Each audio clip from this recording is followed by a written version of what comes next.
जी अस्सलाम वालेकुम रहमतुल्लाह। मैं गुलाम मुर्तज़ा ज़फ़र कनाडा से ज़फ़रनामा लेकर हाज़िर हूँ। तो जैसा कि नाजरीन आपने सुन लिया होगा और देख लिया होगा टीवी के ऊपर कि पाकिस्तान में एक बहुत बड़ी नई डेवलपमेंट हुई है और बड़ी ब्रेकिंग न्यूज़ है जिसका बड़े अरसे से इंतज़ार किया जा रहा था। आखिरकार इमरान खान साहब को गिरफ़्तार कर लिया गया है और ये गिरफ़्तारी क्या रंग लाएगी ये अब आपको बताएंगे कि क्या होने वाला है, क्या होने जा रहा है। एक बहुत अरसा से आप देख रहे थे कि इमरान खान साहब के खिलाफ मुकदमात पे मुकदमात बन रहे थे, जो करप्शन के भी थे और नैब के और फिर और हंगामा आरई के और हर किस्म के मुकदमात बन रहे थे। और उधर से इमरान खान साहब कह रहे थे कि उनके ऊपर जो कातलाना हमला हुआ है उसकी एफआईआर भी नहीं काटने दी गई।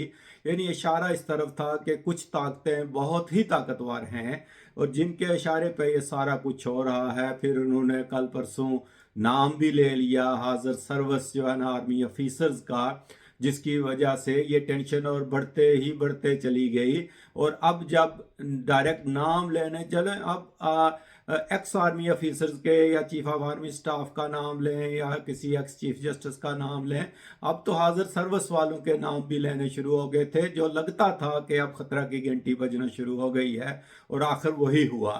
और इमरान खान साहब को जब वो गए इस्लामाबाद में हाई कोर्ट में, तो वहाँ अपने कोई बायोमेट्रिक्स वगैरह करवा रहे थे, तो नैब के हुक्म के ऊपर नैब ने जो वारंट गिरफ्तारी जारी किए थे उनके तहत इमरान खान साहब को आता है अदालत से गिरफ्तार कर लिया गया। अब उस पर भी एक सवाल उठता है और अभी जो खबरें आई हैं कि हाई कोर्ट ने उसकी समाअत की है कि क्या ये गिरफ्तारी लीगल थी या इलीगल थी और फैसला महफूज कर लिया है।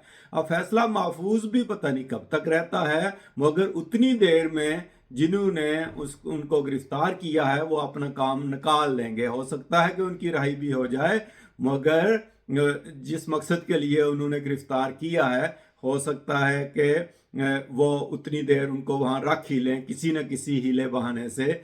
या अगर हाई कोर्ट का फैसला आ जाता है कि गिरफ्तार किया जा सकता है, अगर गिरफ्तारी लीगल है या वो अदारा नैब जिसने वो वारंट गिरफ्तारी जारी किए हैं अगर वो कर सकता था, लेकिन गिरफ्तारी तो हो गई जिसके कुछ इम्कान नजर भी आते थे, जो बहुत डिले हुई है। असल में बड़े अरसे से सुनते आए थे कि हो गए, गिरफ्तार हो गए, कई दफ़ा क्वेश्चन भी की गई, ट्रायल किए गए, मगर फिर वो डिले होता गया और आखिर वो काम हो गया।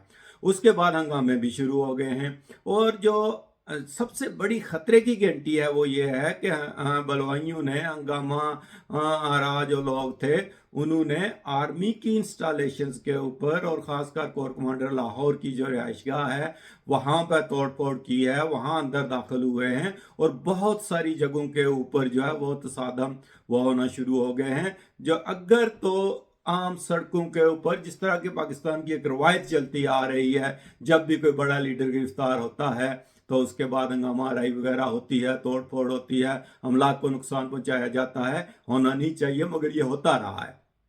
लेकिन डायरेक्ट आर्मी के ऑफिसर्स के ऊपर या उनके घरों के ऊपर या जीएचक्यू के ऊपर या जो भी कोर कमांडर्स की रिहाइशगाहें वगैरह हैं या जो भी आर्मी की कंटोनमेंट की या बाकी जो आर्मी की इंस्टॉलेशंस हैं उनके ऊपर डायरेक्ट अटैक करना, हमला करना, हंगामा आराई करना, ये बहुत बड़ी खतरनाक बात है। शायद हमारे लीडर ये समझते हैं कि पाकिस्तान भी तुर्की है।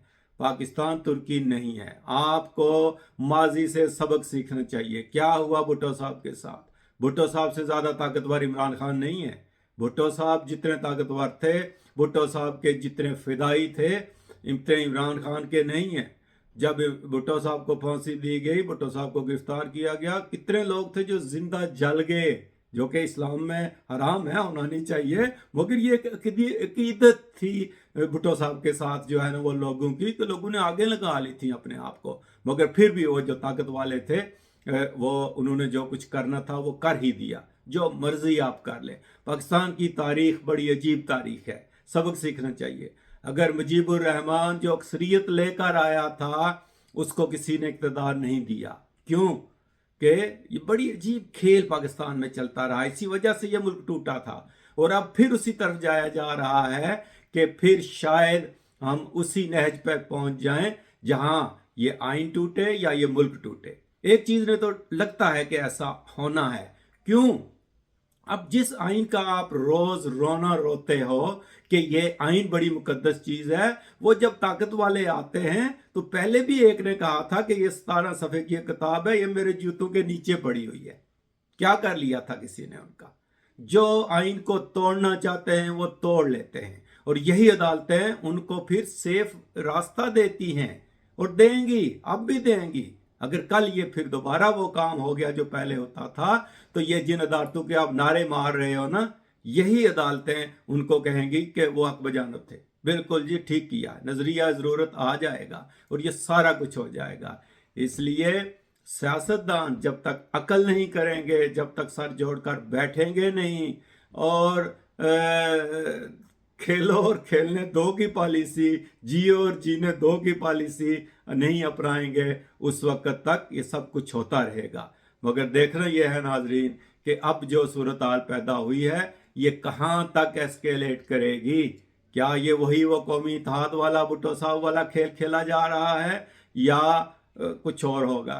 तो अगर तो इमरान खान साहब को रहा कर दिया जाता है तो फिर हो सकता है कि ये हंगामे वगैरह थोड़े रुक जाएं। लेकिन अगर ये समझें कि जिस तरह पंजाब में दफ़ा 144 लगा दी गई है, ये दफात वगैरह से ये हंगामे नहीं इस तरह के रुकते, और हालात ख़राब होंगे। और आगे देखते हैं कि क्या होता है। ये एक थोड़ी सी ब्रेकिंग न्यूज़ थी जो हम शेयर कर रहे थे, मगर हम सबको दुआ करनी चाहिए कि खुदा ताला, अगर बात वही है कि जिस मुल्क में जुल्म होगा, इंसाफ नहीं होगा, फिरका बंदी होगी, नफरत होगी, जब किसी दूसरे फिरका के लोगों के घरों को, मसाजिद को आग लगाई जाएगी, जिंदा जलाया जाएगा और आप तालियां बजाओगे, तो कल तुम पर भी वही वक्त आएगा और यही कुछ होगा। यही कुछ पाकिस्तान में हो रहा है। आप लोगों ने बदनीति की बुनियाद पर तमाम कानून बनवाए हैं, चाहे वो एहतसाब का कानून है, बदनीति की बुनियाद पर बना है और बदनीति के तौर पर इस्तेमाल हो रहा है, चाहे वो कि तौहीन के कानून हैं जिसमें आप तौहीन रसालत कह लें, तौहीन मजहब कह लें, तौहीन सहाबा कह लें, खुद ही पिस रहे हो उस चक्की में। अभी जो मर्दान में अगले दिन वाकया हुआ, देखें, ये कानून अगर बनता है तो कानून को फिर अपना रास्ता लेने देना। अवाम ने खुद हर चीज अपने हाथ में ले ली हुई है और कानून वहां खामोश है, तो फिर कानून बनाने की जरूरत क्या है? जिसको जो दिल आएगा उसको मारने दो, जिसको जो दिल आएगा उसको इल्जाम लगाने दो कि फलां ने फलां की तौहीन कर दी है, फलां ने फलां की तौहीन कर दी है, हालांकि की भी ना हो। और फिर क्या ये कानून फिर किस लिए बना रहे हो? ये आइन किस लिए है? ये सब अपने मकासद के असूल के लिए ये कर रहे हैं, और जिसको वो पसंद नहीं वो उसको फेंक देता है, और जिसको वो पसंद है वो उसका रोना शुरू कर देता है कि जिससे मुकद्दस कोई चीज़ ही नहीं है। अल्लाह करे कि ये मुल्क सलामत रहे। दुआ करते रहें कि खुदा ताला हमें वो बुरे दिन ना दिखाए जो देखने नजर आ रहे हैं।